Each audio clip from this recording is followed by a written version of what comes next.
Greetings, everyone. Welcome back to the WeAwake Worldwide Group Meditation, or welcome. It's your first time being here. We're glad you are here.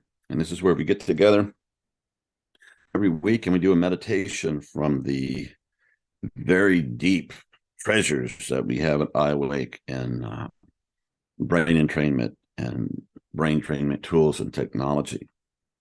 And today we're going to do a track by a man that I really love and respect, and he's a colleague of ours, Joseph Kao, and he's British. I don't know if that's PC to call him British now, but I will.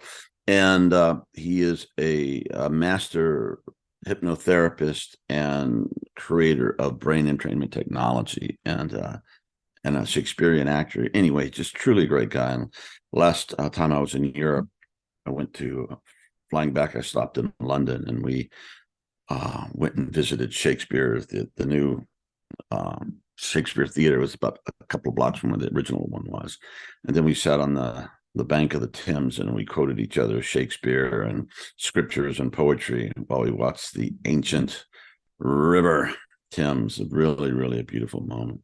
So today we're doing a track. It's Journey to the Center of the Self. And it is a guided meditation, okay? And we have another one also by Joe, A Journey to the Center of the Soul, I believe, if I'm not mistaken, or thereabouts. But this, when we're talking today, this is self. This is at the big S, okay? This is higher power. This is God, the ground, spirit, however you want to say this. This is a part of us that is everything and is connected to everything. And the soul, as you get to more individual bit of yourself, and as H.A. Alma says, the individual self seems to be like a condensation of the all into a distinct snowflake form of individuality and creativity. And sorry, I'm getting messages here. Let me see if I get this off. And it seems to be very important. And there's in some Eastern schools of meditation, it's like, oh, the self is an illusion, blah, blah, blah. Just, it'll go away and forget about it. Then you're everything. Well, that didn't seem to be the case. And that can lead to a lot of problems. Because if you deny the individual self comes and kicks your butt. So we have to account for both sides of the street, the big self and the small self, which is nothing more than a condensation or manifestation of the big self. So in this meditation, we concentrate on the big self. And when I was in Pam and I, we met in grad school, but we were there. The field of transpersonal psychology was just coming into its own, really. And transpersonal was a movement in psychology that moved from the humanistic, Abraham Maslow and company, to transpersonal. And I think it was Maslow that named it that, which is saying, okay, you can go as much into the depth of individual psychotherapy or exploring you want, but there's something that emerges that is beyond the small self, and that is the big self. And those are transpersonal experiences where you transcend the self, but at the same time you include it, and the operative word being included. So in order to be a healthily, functional, realized person, we need to work on both sides of the street. We need to establish our individual self and also have connection to the all, because the connecting to the all gives you the faith, hope, strength, and insight to do the individual task. And if you listen to our podcast, Deep Transformation, that I do with Dr. Roger Walsh, who was also a pioneer of transpersonal psychology, we interviewed Christopher Bache, and he was a guy who explored it. I think he did a massive number of high dose LSD sessions over a course of 10 years. And he took notes, and they built on each other. And finally, at the end, that voice, that wisdom, it's an incredible read. It's called LSD in the Mind of the Universe, said, by the way, this is not just for you. You were shown all this stuff in order to share it. And he did. It took him 10 years to get his notes together and publish his book, which is incredible. And he was a professor of religious studies or something along those lines at an Eastern university. So he's very well educated, but he's extremely humble, because some of the things that he was shown are so amazing that if your ego was not in a healthy way, it would inflate and you'd think you're the one and all that stuff. So, but he didn't do that. But he said that, and this also confirmed my own experiences when I get into that space where, I don't know, you're being taught from a higher source that the individual self is very important. It matters. And it seems like the universe or God or whatever you want to call it has worked very, very hard in creating this individual condensed self that is the universe, all in one, but it's also individual and it functions.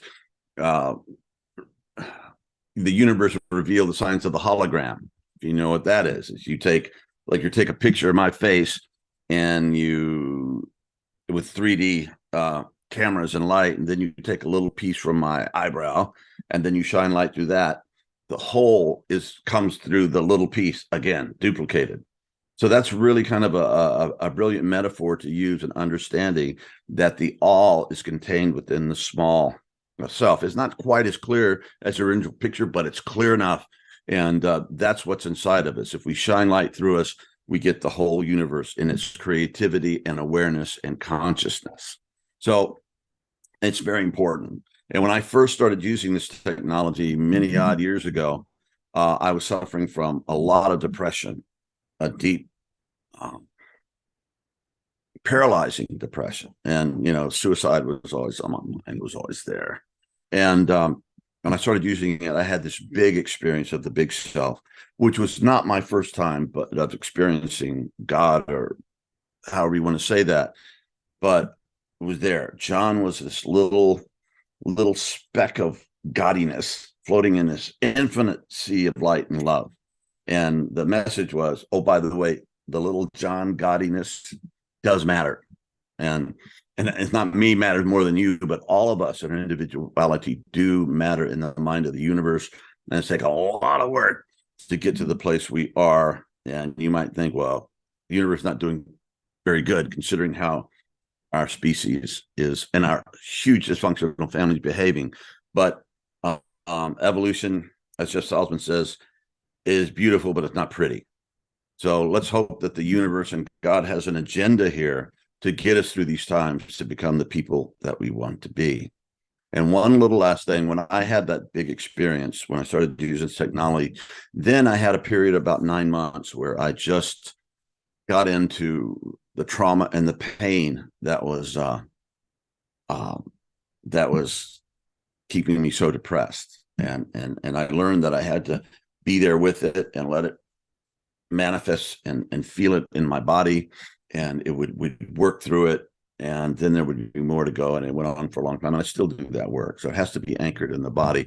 But it was the experience of the big self that I had prior to that gave me the faith and stick-to-itiveness that it was going to be okay, and there was something larger and wiser that was guiding this process of healing. And so it goes for me today. So, all right. I think that was quite an introduction. So let me get my, all right. This is Joseph Kao, guided meditation, journey to the center of the self. So you're going to hear the music, and you will hear Joseph in his brilliant capacity as a guide and a hypnotherapist, and his beautiful voice taking us into this expanded self that all the great mystics have talked about in various types of language and descriptions from time immemorial. So without further ado, let's get rolling, and we'll see you on the other side. This is 1/2 hour.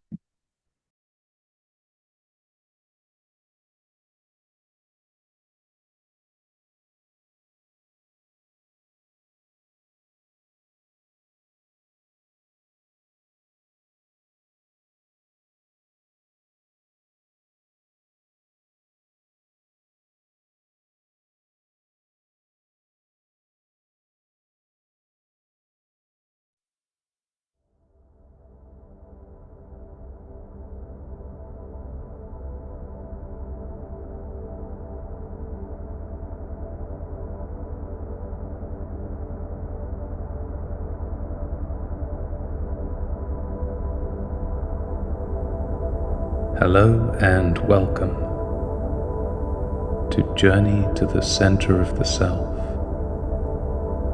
My name is Joseph Kao.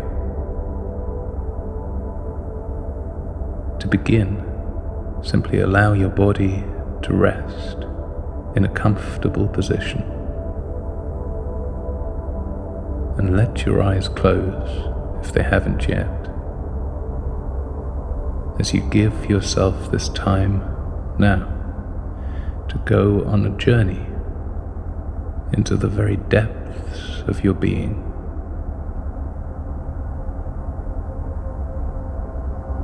And these words are simply a guide, and they simply point in a particular direction, like a finger pointing to the moon. They are not the moon itself. Your experience is your experience, your truth, your perception, your insight and understanding all comes from you, from the very deepest levels of who you are, not from these words. And the experience you have may be different each time you listen. So allow each journey you take to be unique, to be exactly as it is, so that you can be open to each new experience as it unfolds.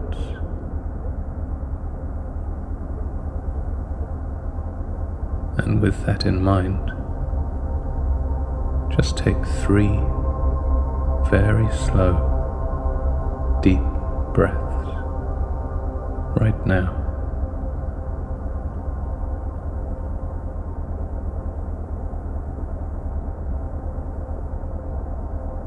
Allow each in-breath to be full and deep. Allow each out-breath to be very slow and smooth.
No. Welcome, everyone. It was, wow, that's great. Remember, when you're doing the meditation, if your mind wanders, just bring it back to the voice. Bring it back. Just return, return, return. And that's the practice. Yeah. Maybe that's the major practice of life, by returning to the source, learning, knowing, experiencing who we are at the deepest levels. Well, also, it'd be a delicious meditation is to do that. If you get this journey to the center of self, do the half-hour guided meditation. Then we have another half hour of just the music, or just the sound that Joseph Kao created. So you can do the guided meditations and just extend that as long as you want. You can do it for an hour, hour and a half, whatever you feel called to do. So there's so much to say. Let's see. Well, one of the things, I'm talking about transpersonal psychology and the realization of these pioneers in psychology that there was something beyond the individual that had to be included to get a true picture of who we are.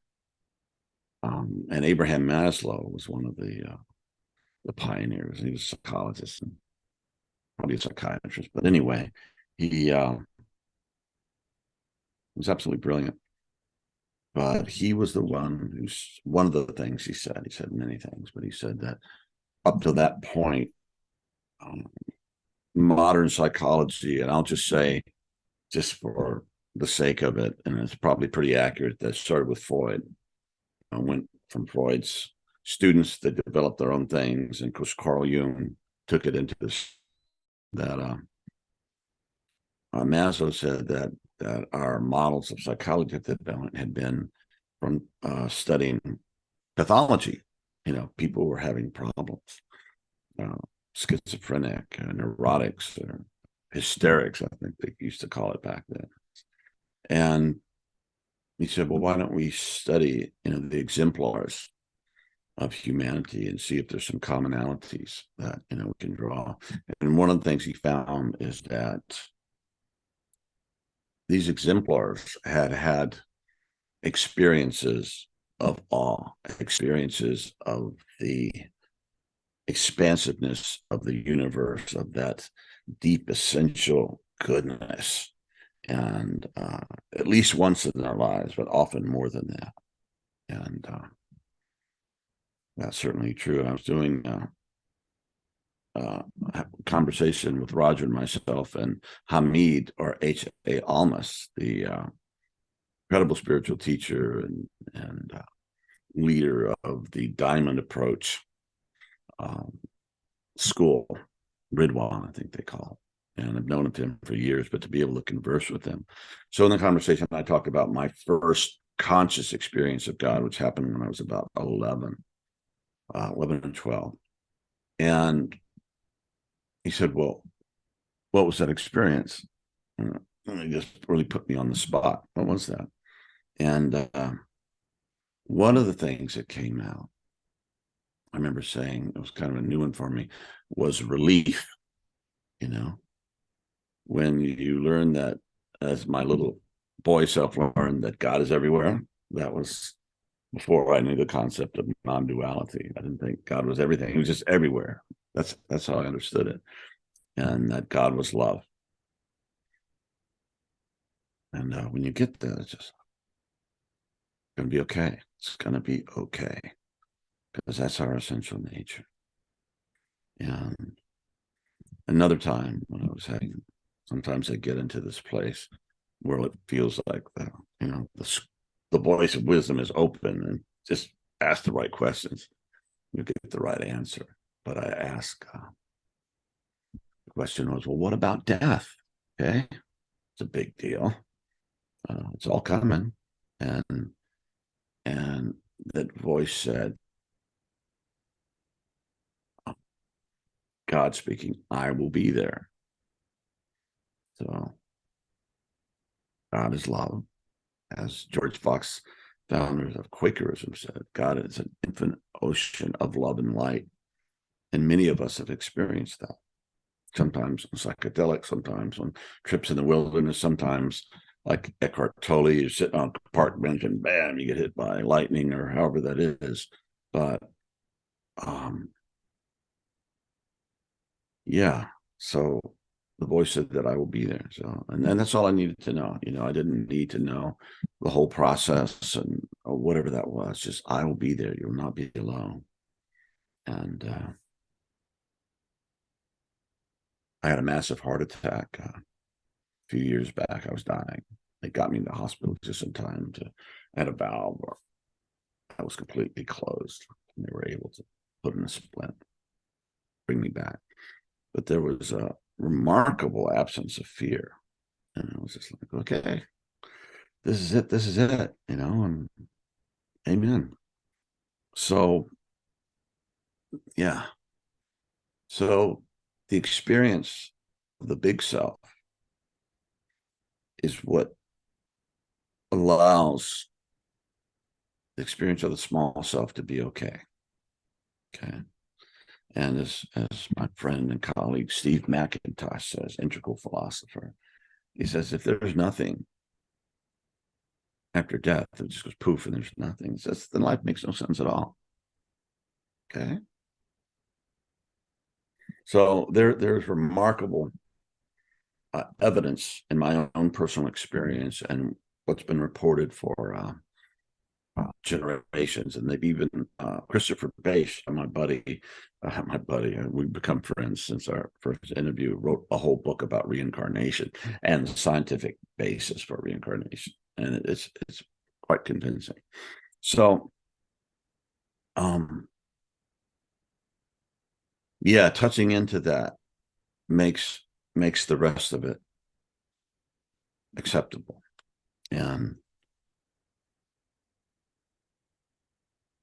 you begin to learn that death is something that happens over, death and rebirth, but each time it's a further purification, if you will.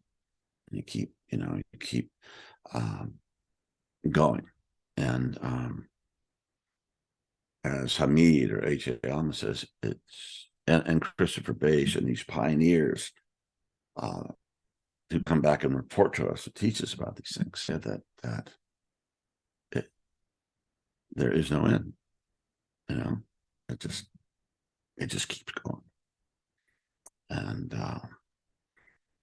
if we're looking at from the small self, it's like, oh my God, this goes on forever. Well, it's not quite like that.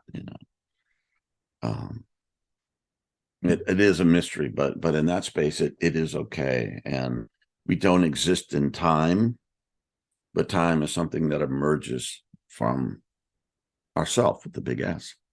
And it's very relative. So, but experiencing the presence of the divine is an absolute necessity for human health, which I'm convinced of. And Maslow said, and of course, many schools of psychology, integral psychology emerged from transpersonal, and now they have positive psychology, where you explore not just the painful stuff, but what are the good aspects, what are the positive aspects of existence, of humanity, and how do we promote that, and how do we put that together in a way that makes us healthier and happier and wiser and more compassionate.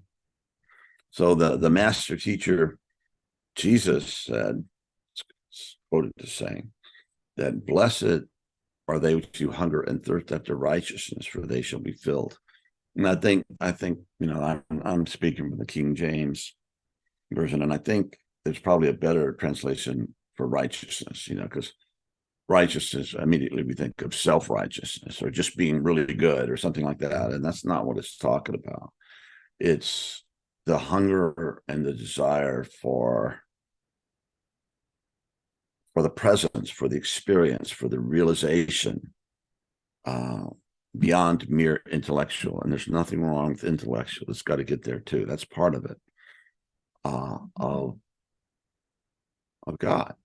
And you say, well, I don't have hunger and thirst, for God. Well, then ask God to give you that hunger and thirst, right? Because even that is just built into spiritual DNA, and sometimes that gets stuck or blocked or covered over with trauma and all the things in the little self, and we have to, and even our collective self, and we have to kind of go through that and acknowledge that to get to the place where we really have that hunger and desire. And someone said that God loves a vacuum, so when we pour ourselves out, when we empty ourselves as best we can, right? Spirit's not looking for perfection, thank God, right? But if we just empty it and hold it in our practice, in our meditation, yeah, we will be filled. And yeah, that's just the beginning of the journey. So thank you for being with us. Again, this is A Journey to the Center of Self by Joseph K.O. Download the free app, the WeAwake app, and it's all there. And Oh yeah, and join us on the podcast if you're interested in these subjects. If this has sparked an interest, as deep transformation, society, self, spirit. So yeah, a check into that. And coming up later, I guess this summer, Louis will be helping me with our third online vision quest. And what is the date for that, Louis? We will send out announcements soon. So we don't have a We do have the dates, but please stay tuned. We'll send out but we won't announcements tell when the you dates for are. No, but it's in not sure June why. 2023. Yeah. Okay, there we go. So if you want to be with others and explore um deeper into this larger self, this infinite self, this big self that we are, as well as the relationship with your small self, your individual soul, and what you are supposed to be doing in your life this time around, please join us. It's very powerful. And each time we had, I think, about 100 people, and it created a joint field of holding and exploration, and we would share what was going on in our practices, and that became connected to somebody else's thing. So instead of being just the individual vision quest, it became an individual plus a collective experience, and it certainly was very powerful for me. So look forward to that. Check out the Deep Transformation podcast. There's lots and lots of conversations we've had with some super remarkable people, and you can go back from the beginning and go through it. It gives you a lot of material to explore, and I keep listening to them because there's so much, so you can't get it the first time. So I go back, and it teaches me also. It's like post grad school and waking up, I suppose. So anyway, thank you for being here with us, and Sabi and Heidi and Louis, thank you for your support, and we love you guys. And yeah, keep going, keep going. It gets better. It does. Okay.